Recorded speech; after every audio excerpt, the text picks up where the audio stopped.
After that, turning his attention to the nervous Stang, Grid asked in surprise what was wrong, to which he replied, "Your face is nothing.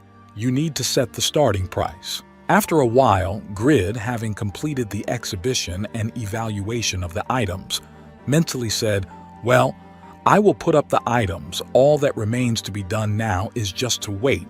I am counting on you boys knights." Some time after the auction, the presenter joyfully announced, "And now please take a look at the last item for today." Hearing these words, one of the buyers present said that this was the last one this time. There was nothing impressive, to which another bidder added that it was true that only 3 of the items presented were of any value. Continuing the discussion of the auction, one of the nobles present said disappointedly that these items only spoil Lady Irene's honor, after which another participant added that there were only villages everywhere, so there was nothing to be done about it. Immediately after these words, the auctioneer said that at least the last item was quite good. The ward of Blacksmith Razvan brought it to us, a long sword in harmony with magic. Hearing the name of the blacksmith, all the buyers present suddenly became animated, joyfully exclaiming that "You said Razvan," to which another added, "Thank you, Lord. We have been waiting for this for so long." Having started the bidding, one of the people present said, "I must buy it because it is the last piece of gold," to which the other replied by raising his hand and interrupting the bid, "Forget it, I will buy it." Immediately after that, as the bidding continued, the room was filled with shouts of nonsense, "Give it to me for gold," and at that time, another maid came up to the host to tell her something. After receiving the information, the auctioneer joyfully announced, "Dear knights, please calm down. We have another item that was put up for sale late." After a while, Grid felt someone waking him up.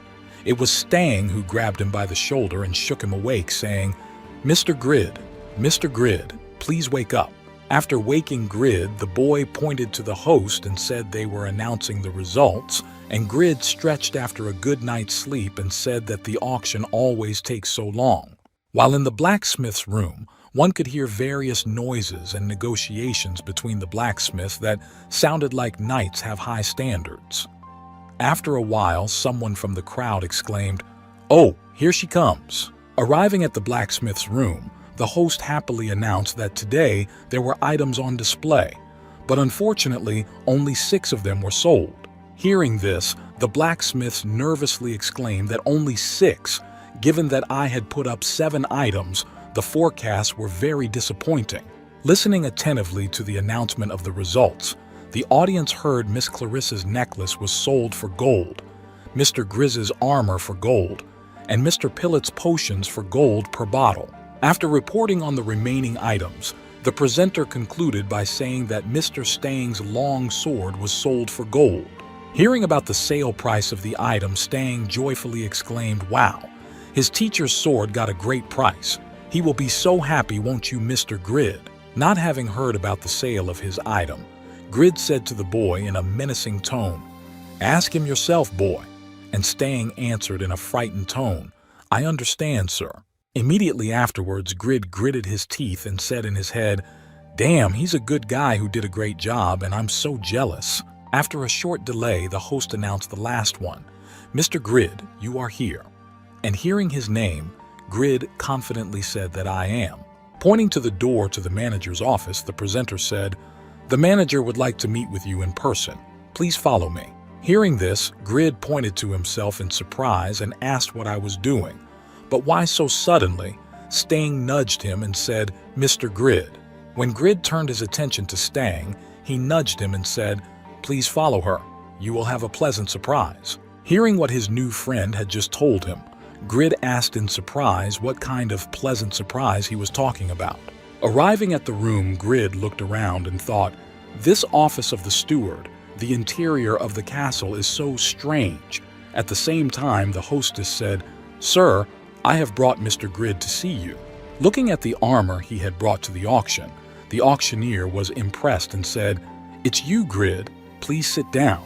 You've done a wonderful job replicating Khan's work. It's amazing considering your age." As one of the maids brought a set and began to pour Grid some tea, the auctioneer continued to speak. Heroic Blacksmith, I've heard the rumors about you and Winston. Sitting back in his chair, the manager said, an extraordinary personality along with incredible skills.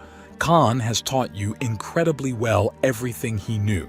Starting to taste the tea that the maid brought him, Grid said in his head, I owe it all to my skills, not my mentor for that matter. Leaning on the table to get closer to Grid, he said, we will buy your items for gold, and I want you to make equipment for our soldiers. When Grid heard the price he was offered for his work, he clutched his cheeks and exclaimed in his head that 5,500 gold was the income I needed to work for days at a time, and I had received it in just a week. Calming his greed, Grid mentally said, calm down, man, there is something more important than the money he received. Breathing heavily, Grid said nervously, please wait. Turning his head to the side, the boy nervously said, our forge is so busy that we don't have time to make equipment for all the soldiers. Hearing this, the manager thoughtfully said, that's what it means. The next moment, looking at the armor he had created, Grid mentally said, thanks to the auction, I'm sure of it. Even though high-level equipment takes longer to produce, it brings in much more revenue, which is why we should refuse his offer. Looking at the manager with a nervous look, Grid said, I understand. Even creating a single item can take a lot of time and effort. Well then, please create equipment for knights only. Immediately after making this selfish request, the manager confidently added, however, the items created must be better or on par with the ones you brought today. Having put forward his request to Grid, the manager thoughtfully said, of course, I understand that this is a difficult task, so I will increase the payment by additional money from today's price. You can refuse this offer, but if you accept it, you will have to do everything at the highest level. Hearing the request from the manager, Grid smiled nervously and mentally said that epic equipment, I'm not an idiot. I sometimes get ordinary items even after hours of work. Thinking about the offer of the man who was right in front of him, Grid confidently said in his head, I will definitely fail. Who in their right mind would accept this task for a few pennies? And so leaving the castle, Grid was without any emotion at all in his eyes. You could see only horror, and all this because he accepted the task in which the agreement with the manager was written. Fulfill your part of the deal by creating at least 3 items of epic quality at least, and not higher than the level of the penalty of breaking the agreement. All further tasks will be destroyed. Looking down, Grid heading home nervously said in his head, and yet, I accepted this task, I need to get to work immediately. Remembering his skill and the chance of failure, Grid mentally said, since I managed to make 3 epic items out of the last 3, this is an impossible task. Each of them took me hours of time, so I have every chance of completing it in a week. The next moment, Grid suddenly remembered Stang, who told him that the hostess had invited him to go to the manager. Please follow her.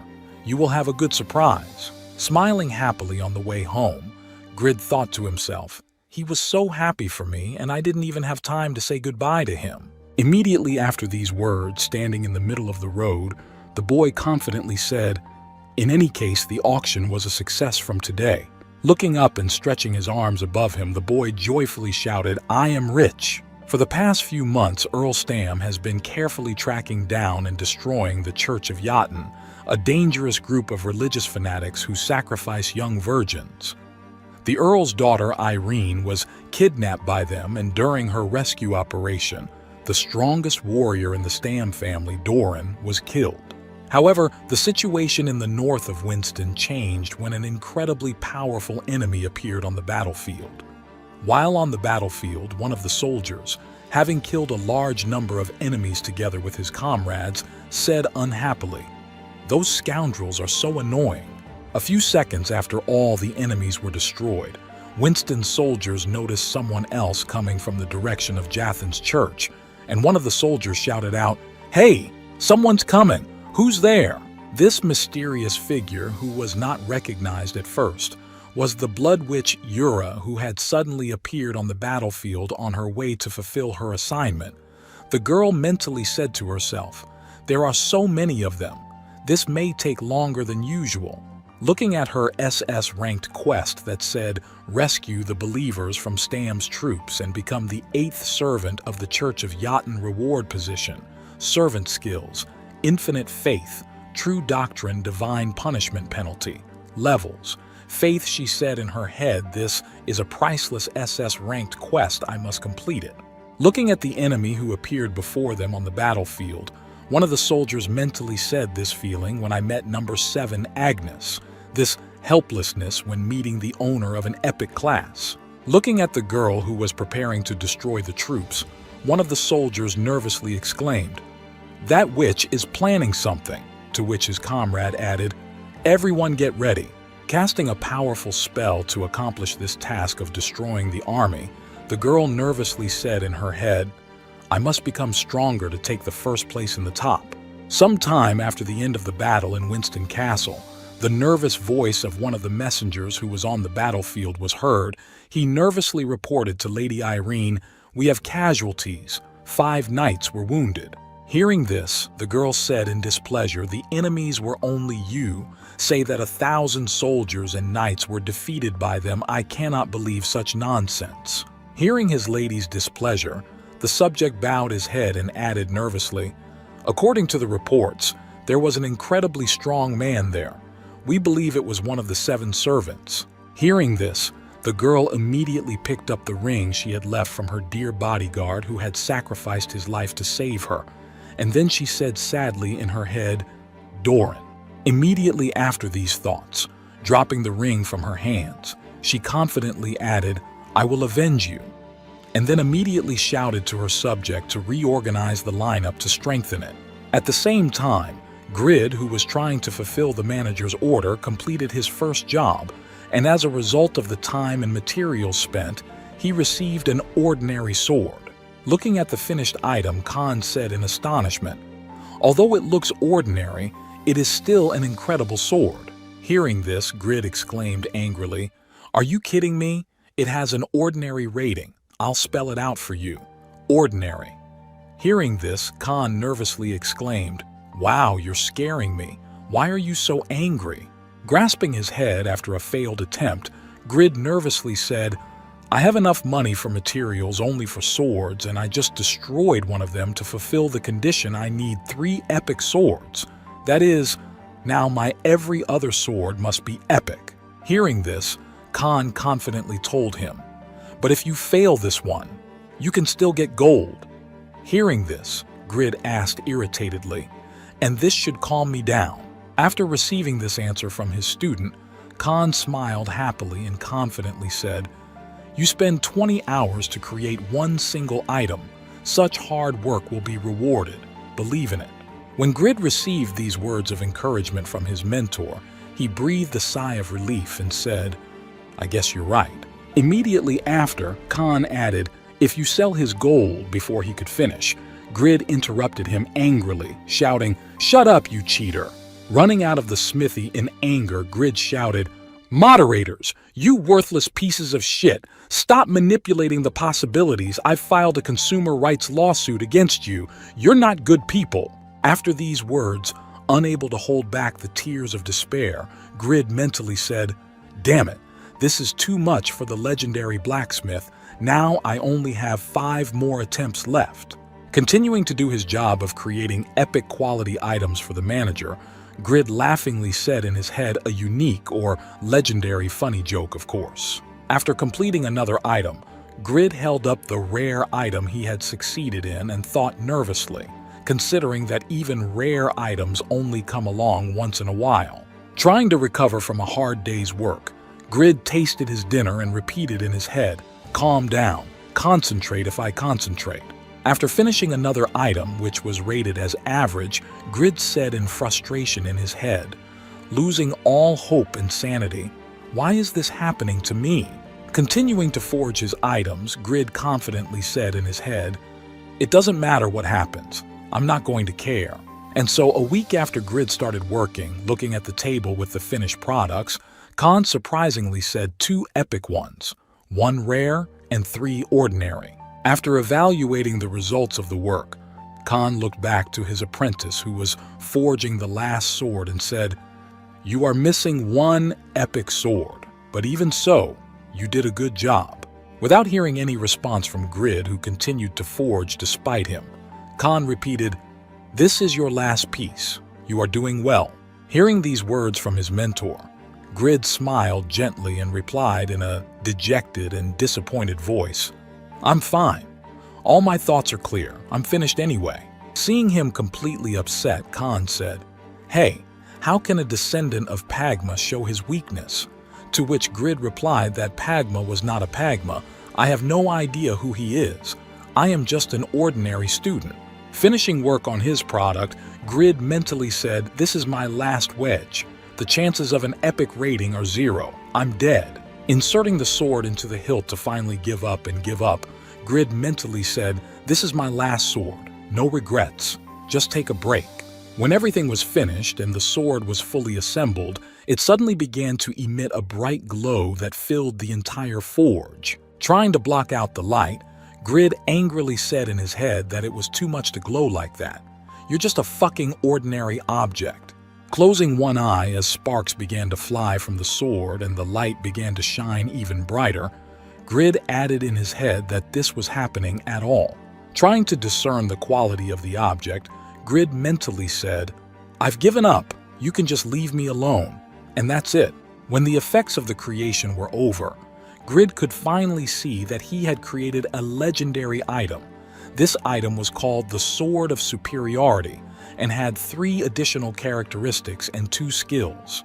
The next moment, the boy began to receive system notifications that said that after creating a legendary item, all your characteristics increased by plus to the reputation of the continent. The title of one who creates only legendary items was received. Immediately after that, Grid looked at Khan with a confused look, who told him that the boy's efforts would definitely be rewarded. However, the grandfather himself was in even more shock after Grid created the legendary item. His heart sank and his blood pressure rose from the violent reaction and he fainted. Seeing that Khan was already breathing normally, Grid nervously said, "Hey old man, don't die. I haven't completed my quest yet." A short time later, when the second group of troops was heading out to destroy Yatan's church, a sad announcement was made in the castle. I was deeply shocked to hear that Lady Irene had also destroyed the second group. When she heard the report from her servant, she was surprised to hear that he was one of the 7 servants, and she replied, "Unfortunately, you are absolutely right, Lady Irene." Hearing this, Lady Irene said thoughtfully, "Of course. So our success in the capture depends on whether we can defeat the opponent or not." Having received this answer from his lady, the subject was surprised and said, "That's why, but we need help, and that's why I won't be able to perform right now." Hearing these words about the help and another outing against the enemy, Lady Irene said disappointedly, looking out the window, "Now we have no chance against them, but even so, one day I will definitely avenge Doran." Suddenly, despite the sad situation, the girl noticed something strange in the fountain of her castle. A guy was swimming. What he was doing and why was not clear to the girl. This guy was Grid, cutting through the water in the fountain. He was looking for money, and taking a coin from the bottom of the fountain, the boy happily exclaimed, "I found the money." Pressing the money to his cheek, the boy said happily, "Oh, a gold coin. It's the first time I've ever found money on the street." The next moment, the castle manager ran into the room of the city manager Winston and nervously exclaimed, "Lady Irene, you are here." Seeing her subject, Lady Irene pointed to Grid in the fountain and said nervously, "You're just in time, manager. We have a rather strange person in the garden." Hearing that the girl had already seen Grid, the manager said happily, "Oh, yes, you have seen him. His name is Grid, and you need to meet him immediately." When Grid arrived at the audience hall, the manager told Lady Irene that this man had accepted an order to make swords for knights after the last auction, and he was also one of those who stopped the tyranny of the Marrow Company. Hearing this, the girl said in surprise, "Oh, the same blacksmith I heard about. I'd planned to meet you, but some circumstances delayed me." Kneeling in front of the count's daughter, Grid said in his head, "Just give me the reward, but Where have I seen this girl before? While Grid was thinking about his own, the manager reached for Mr. Grid's product and confidently said, "Please look here. This is the very sword that was made by that boy." Having opened the product, the girl saw a view of the legendary object that directly radiated power to overwhelm everything. And then the manager added, "As you can see for yourself, it is just an incredible weapon." Looking closely at the item that Grid brought to the castle, the warrior standing behind the girl said in amazement that this sword had the incredible power of Lady Irene, after which the girl herself added how he could create something so incredible. Smiling happily after this product was demonstrated to all those present, Grid slyly said, "Let's talk about it. How much can you buy it for? I remember exactly what you said about the better the item, the more you will pay for it." Looking at the item, the soldier behind the girl mentally said, "An incredible item with such a weapon. We can definitely get it right after these thoughts." The girl interrupted him by saying, "Sir Phoenix." Looking back at herself, the girl thoughtfully said, "If you have this sword, will you be able to fight with 7 servants?" Hearing the question from his lady, Sir Phoenix said thoughtfully, "With such a sword I can resist." But before he could finish, he immediately interrupted. After a short pause, the man confidently added, "No, I can defeat them." Hearing this, the girl got up from her seat and walked over to Grid, saying confidently, "Well, if that's the case, then I think you shouldn't hesitate to take him on." Stretching out her hand to the blacksmith, she said confidently, "Please buy this sword. The price is up to you." Approaching the blacksmith and extending her hand to him, Lady Irene said happily, "Your name is Grid, that's right. We should meet more often, I think."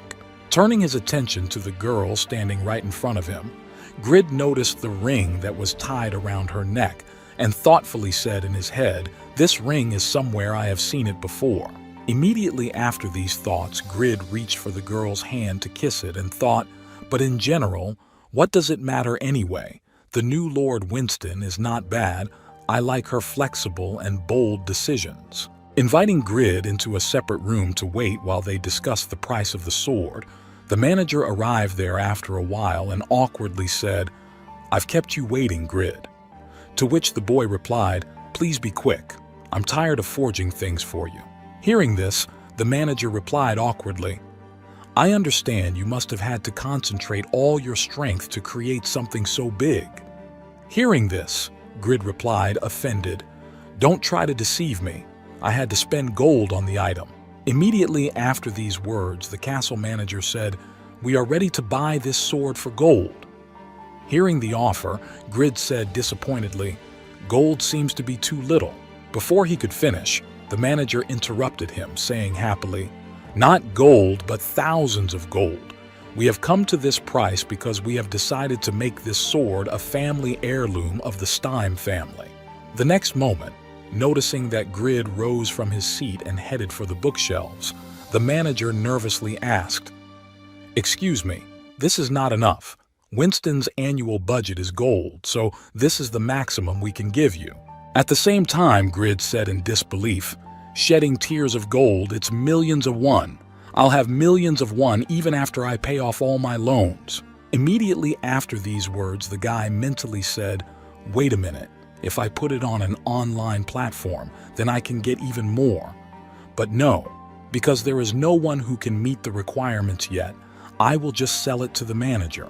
Immediately afterwards, overwhelmed with joy and inspiration after realizing how much money he had earned, Grid happily said in his head, 26 years of my life have been lived for this moment. Now I can come to the reunion in an expensive car and premium clothes. Time to confess my feelings to my first love, and once again, spring has finally arrived." After completing his thoughts, Grid joyfully said to the manager, "Yes, I am willing to sell it for this price. A wise decision. Also take this as a token of our sincere gratitude." Taking the chest, which the manager also handed him, Grid asked in surprise what it was, to which the manager replied, "Blue orichalcum, a rare ore. I think you will find it useful." Hearing the name of the material that Grid brought to him, he thought, "Oh, This is the right material to create a complete failure. As far as I remember, I need a few pieces." Having concluded the deal with Grid, the castle manager smiled happily and said, "That's just fine. Then let's finalize our deal." Immediately after these words, Grid received system notifications that said the quest was completed. Gold was received from the sale of 3 swords, received 3 pieces of blue orichalcum, received the status of honorary citizen of Winston. Looking at the description of the new title, Grid saw the status of honorary citizen of Winston, a status that the authorities award to outstanding residents. The works created by the honorary citizen of Winston will be sold in the city at higher prices and will also be exempt from taxes. Grid happily clasped his hands and said in a happy tone in his head, "I will not have to pay taxes when I become the owner of the forge. It's just incredibly wonderful." The next moment, heartily rejoicing at the rewards he had received, Grid happily said to the castle manager, "Thank you for everything, then I will take my leave." After reauthorizing from the game, the boy mentally said as he logged out of his account, "Let's call it a day. I can't wait to tell my family." On his way home from the capsule room, Grid was thinking about one thing all the time. "I became rich." That was what was in his head all the way, but he suffered huge losses. Even though there were no players who met the requirements of the product, a large number of users were expected to reach the intermediate level of sword proficiency in the next month. Considering the quality of the goods on the marketplaces, his legendary item that he managed to create would have been bought for a few billion won or so. And yet, no matter what anyone says, for Grid, this turning point in his life was the beginning of something new in his normal life in this world. Upon arriving home, Grid joyfully exclaimed to his family, "Mom, Dad, Seiki, from this day on, we will be fine." Running into the room where his entire family was sitting with gloomy faces, Grid exclaimed, "I finally saw my depressed family," Grid said in surprise. "What happened?" Trying to understand the situation, Grid, who was in high spirits, asked what was wrong, why everyone was suddenly so depressed, what had happened, or what was wrong. Overhearing her brother's questioning, the younger sister told him, "Brother, our father has become loan's guarantor for millions of won." When the news was shared with the rest of the family, my father said disappointedly, "Don't worry, if we sell the house and use the savings, we can raise at least 1,000,000 won." Immediately after these words, bowing his head in front of his family, his father said sadly, "I am not sorry for my actions." Hearing this, Grid said in surprise, "I can't believe that our strict and stubborn father is so depressed because of loan's bail bond. It's very upsetting." Immediately afterwards, sitting at the family table, my father said sadly that we would have to use the money we had saved for university for Seiki's wedding. Hearing this from his father as an apology for his misdeed, Grid nervously exclaimed to him that he was sorry, but "Am I not also part of our family? Or have you forgotten about me?" Hearing these words from her father and ignoring Grid, Seiki said, holding back her sadness, "I don't have to go to university. I will also help you with your temporary work." As soon as Seiki said this, the whole family immediately threw their arms around each other except for Grid, shedding tears. Her father said, "No, I will personally make sure that you complete your studies." And then her mother added, "You don't have to go that far, Seiki."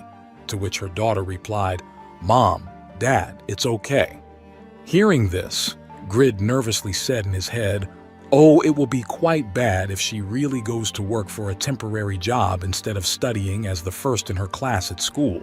Immediately after these words, Grid stood up in front of his parents and confidently exclaimed, "Okay, then I'll earn you some money, Seiki.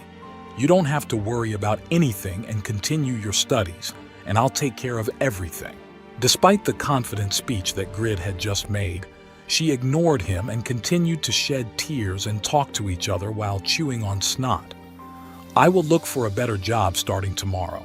I will also try to get a job in a restaurant, and I will go to work in my spare time." Hearing that he was simply ignored despite his loud statements, Grid shouted out to his family, "Hey, don't look at me so superiorly. I managed to earn a lot of money in the game. more than millions. Hearing what their eldest unemployed son had just said, the whole family fell silent and looked at Grid, who had made such a loud statement, and exclaimed in surprise, "I don't believe it. I can't believe it." Having drawn the family's attention to himself, Grid confidently said in his head to prove to everyone that he was also useful, "I will save my family myself.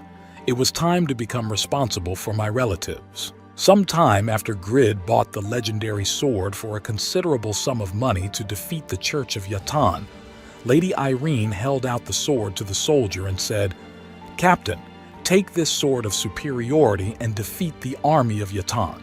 Taking the sword that Lady Irene handed him, her servant proudly said, "I, Phoenix, swear to return victorious and to defend the glory of the North and of Earl Steam."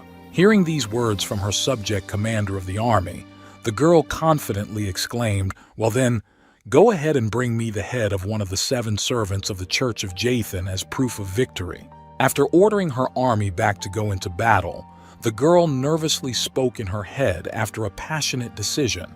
Despite the fact that they only had a member of the 7 servants on their side, they could not allow him to destroy our troops. Immediately after these thoughts, the girl mentally said as she took the level about a new offensive, "This time we will mobilize knights as well as soldiers. When there are so many warriors on our side, we simply must win."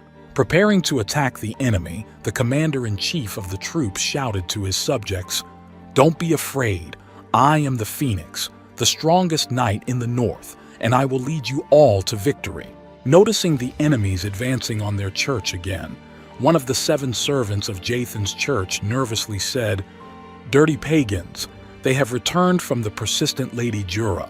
Looking at the large number of enemies this time, one of the 7 servants said, "We should sacrifice them to the god Yatan. If you oppose them, our troops will gladly support you." Looking at one of the 7 servants who was sitting next to her, the Blood Witch thought, "The members of this sect, including the high-ranking 7 Meadows, are just horrible, so nasty and arrogant." Immediately after these thoughts, remembering the 2 members of the top players, she added in disappointment, "But no matter how vile this task is, I cannot refuse the opportunity to get a hidden class like Agnes or Katz." The next moment, the girl's decision was not long in coming. As soon as she finished the recollection for the hidden class, she immediately jumped off the cliff and into the army of enemies. Noticing the bloody witch who had already destroyed their army more than once, the captain of the Phoenix army said menacingly, "You have finally shown yourself, sinful servant. Today, your atrocities will come to an end." Hearing one of the soldiers address her, the girl said in surprise in her head, preparing a magic spell, "He took me for one of the 7 servants. It doesn't matter. The main thing is to complete the quest." Preparing to use the magic skill, the girl said menacingly, "Great God of darkness, show your strength to this world." Having completed the preparation for a powerful volley, the girl mentally said, "I must protect the believers of the Church of Yatan." Immediately after that, the bloody witch activated her skill and shouted out a storm of darkness. Looking at the battlefield after her battle, the girl thoughtfully said, "I managed to destroy about a quarter of the enemy army." The next moment, General Winston's army appeared right above the girl, sitting on his horse. Seeing the enemy above her head, the girl looked up nervously and said in her head, "It's impossible he managed to block my storm of darkness." As soon as the captain of the enemy army rushed to attack the girl, she activated the diamond barrier to avoid serious injury from the enemy. Continuing his attack on the girl who was the main opponent, Sir Phoenix said menacingly, "Don't even think you can harm my subjects." Gathering all his strength into his fist, Sir Phoenix said menacingly, "Your opponent is in a state of superiority." Noticing that her defense was destroyed, the girl confusedly said in her head the diamond barrier capable of resisting the monster boss was destroyed by one single attack of the night. Activating the emergency measures, the girl activated her spell of Hell. Description of the spell Hell is a black magic spell that imposes a state of fear on the target. Ignoring the girl's attack, which didn't even affect him, Phoenix smiled happily and said, "I never would have thought you would attack my horse." Realizing that all her spells and attacks had no effect on the enemy at all, the girl said nervously in her head, Nothing works on him. What do I do now? Recalling a similar feeling in the past when she had to experience something like this, she mentally said, "I've felt this helplessness before." After being seriously injured by Sir Phoenix's attack in a confrontation, she nervously said in her head, "I have nothing to show him. I can't fight anymore." 17 days ago, Yura's faith in the Church of Jotun had reached a point where she heard the voice of the god Jotun in her head. Remembering Grid, whom she had faced once before, she nervously said in her head, "I must become stronger. I need strength to fight against people who can resist dark magic." At the same time, somewhere in Grid's house, his father picked up Grid's card and noticed a 9-figure sum on his account and said in surprise that he had become a member of some underground business, to which his mother added that maybe it was not a real account.